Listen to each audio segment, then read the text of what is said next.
manusia ini dua. Ada yang jahat dalam masalah seks, ada yang jahat dalam masalah yang bukan seks. Siapa yang mengamalkan ilmunya dengan akhlak, maka Allah akan ajarkan dia suatu ilmu yang tidak dia pelajari. Ilmu itu ada dua. Yang pertama ilmu al-muktasabah, yang dicari. Al-ulum al-muktasabah dibaca, dihafaz, dibaca,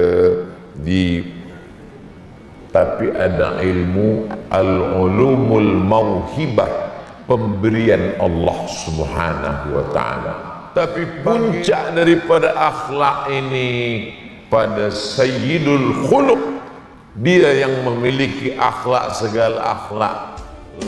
Ya Nabi salam alaika,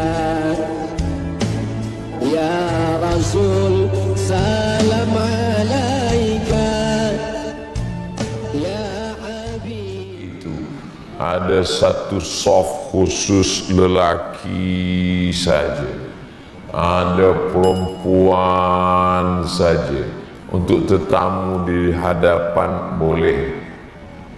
Apa maknanya? Ini kita jaga bersama akhlak. Sebab kalau akhlak sudah tidak ada, maka hilanglah ajaran Islam. Semua ibadah-ibadah itu puncanya akhlak. Cubalah baca semua ayat.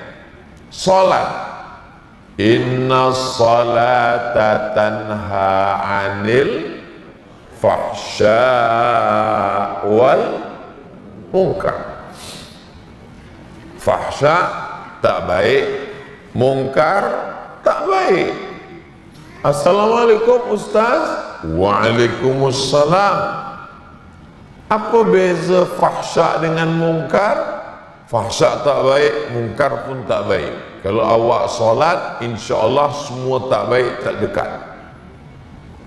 Saya nak tanya beza. Jangan banyak tanya. Banyak tanya masuk neraka. Fahsya jahat, tapi jahatnya terkait dengan maaf masalah seks. Munkar jahat yang bukan seks. Begitu detail dan telitinya, halusnya perbahasan tentang itu Allah jelaskan. Sebab memang manusia ini dua. Ada yang jahat dalam masalah seks, ada yang jahat dalam masalah yang bukan seks. Ada manusia ini, kalau dia bercakap dia lembut, dia tak makan rasuah, dia tidak zalim, tapi gatal.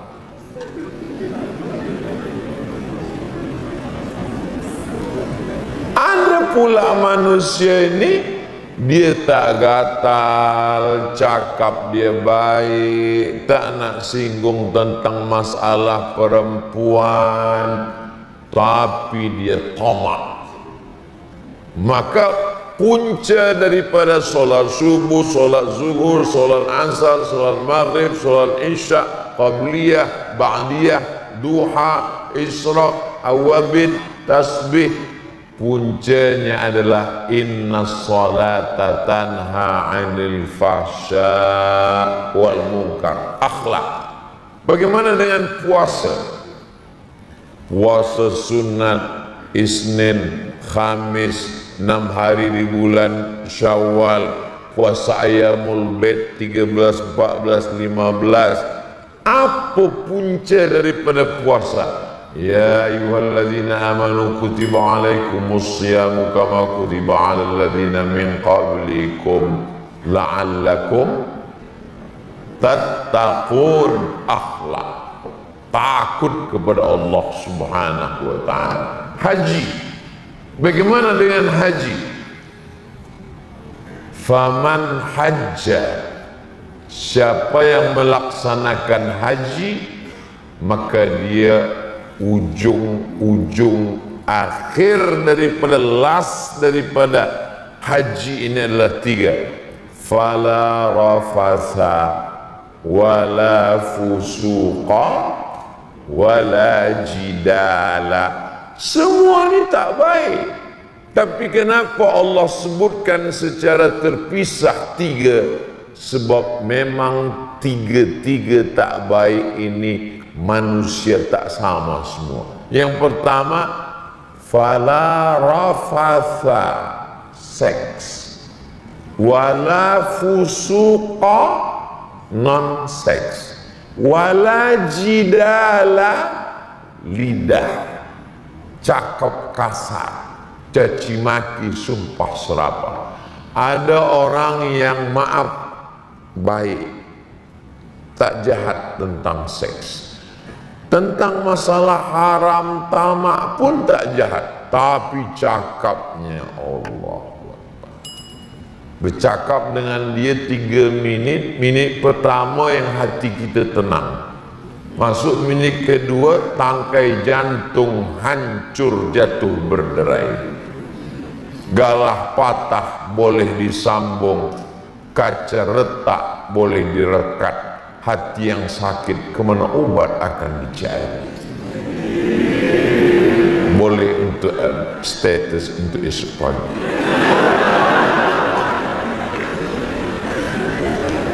Jadi semua ibadah itu, orang yang kalau tidak paham ajaran Islam, apa Islam ini?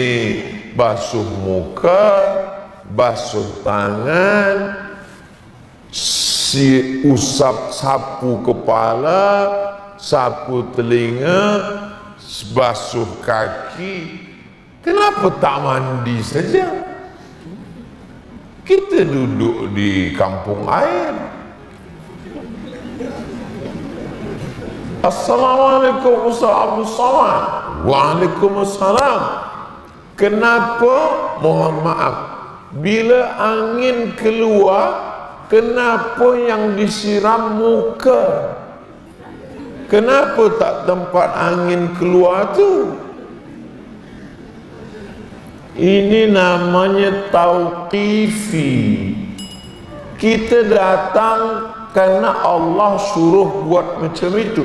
Kalau semua tu nak dijawab, nanti semua akan datang lagi pertanyaan. Kenapa zuhur 4 rakaat? Kenapa tak 3,5? Kenapa asar tak berbunyi? Kenapa maghrib 2 berbunyi, 1 tak berbunyi? Kenapa rukuk sekali, sujud 2 kali? Kenapa salam itu ke kanan tak ke kiri? Orang kan ada hadapan belakang. Kalau mau adil 4 lah. Ini namanya tauqifi, diambil dari kata waqaf. Waqaf artinya akal waqaf, berhenti untuk memikirkan itu. Yang perlu dipikirkan itu adalah apa hikmah di balik itu semua. Maka dijawab, hikmah daripada wudhu itu ada dalam hadis riwayat Ibnu Majah, dalam Sunan Ibnu Majah. Ketika air disiramkan ke muka, maka lepaslah dosa-dosa biji mata. Ketika air masuk ke mulut berkumur-kumur, lepaslah dosa-dosa lidah. Ketika air masuk ke hidung, istinsyaq, istinthar, lepaslah dosa-dosa hidung. Ketika air disiramkan ke tangan, lepaslah dosa tangan dari celah-celah jari-jari tangan. Ketika air disapukan ke kepala, keluarlah dosa kepala hingga lubang telinga. Dan ketika disiramkan ke kaki, keluarlah dosa-dosa kaki dari celah-celah kuku-kuku jari-jari kaki.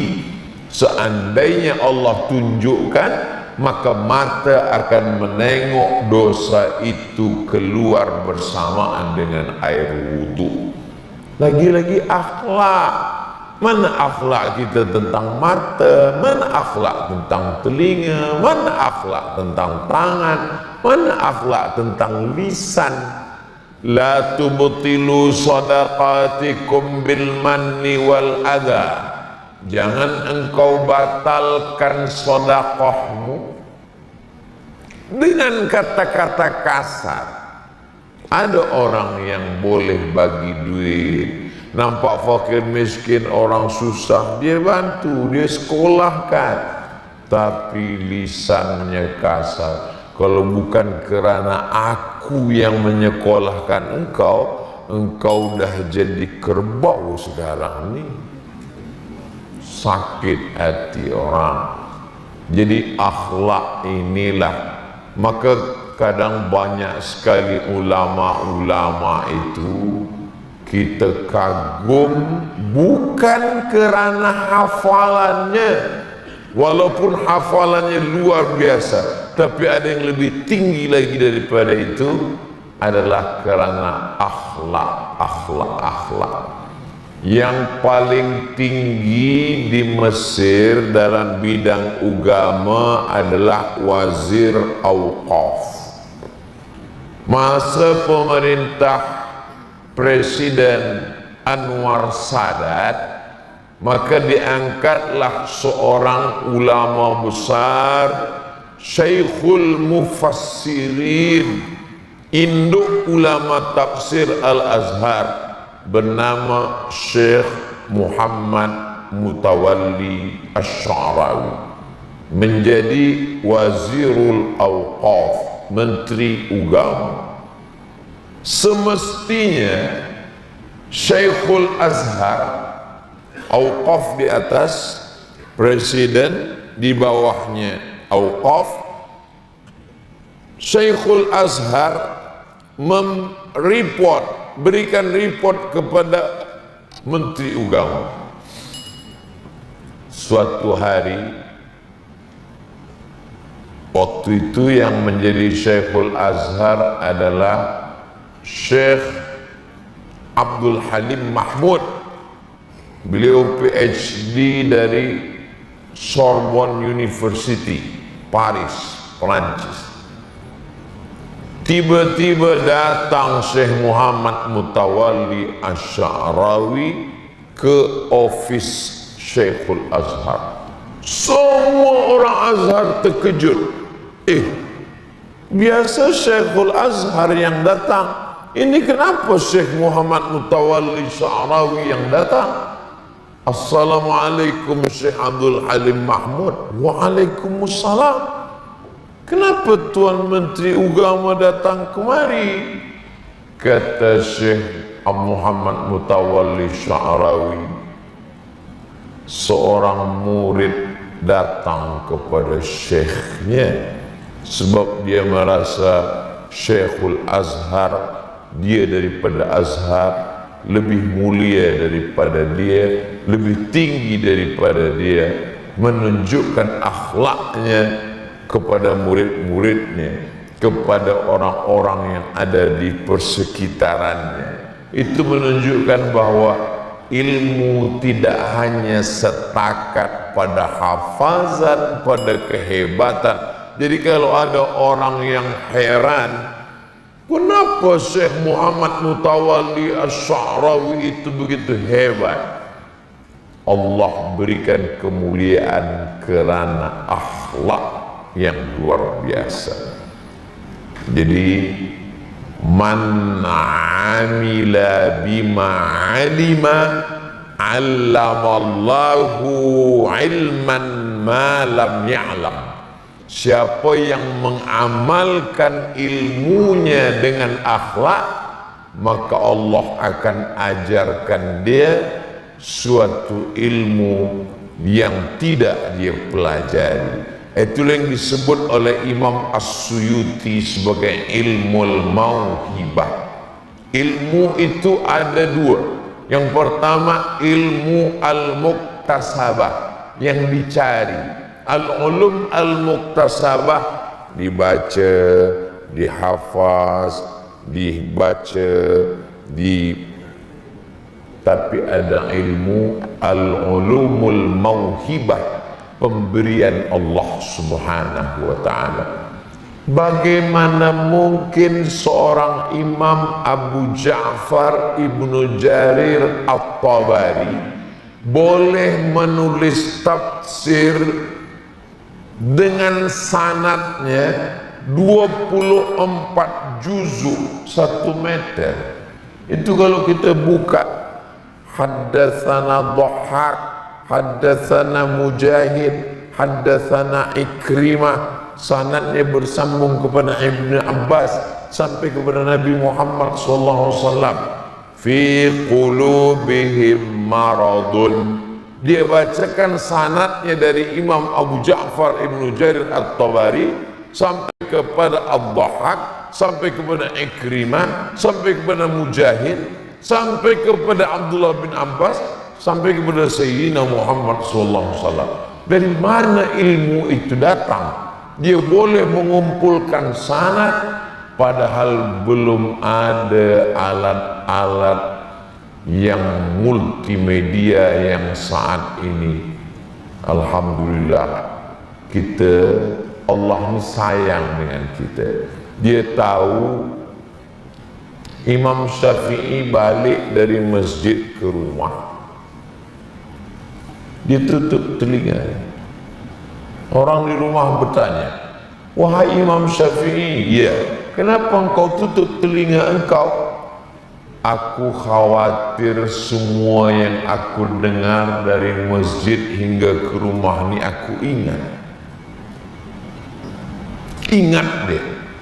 Saya tidak menyindir atau mengatakan pelajar-pelajar kalian mesti ingat apa yang saya sampaikan dari tadi.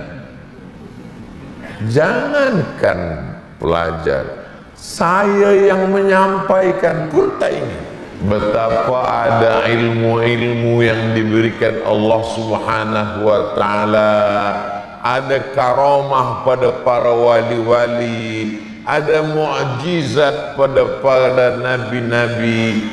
Itu semua adalah datang. Tapi puncak daripada akhlak ini pada Sayyidul Khuluq, dia yang memiliki akhlak segala akhlak.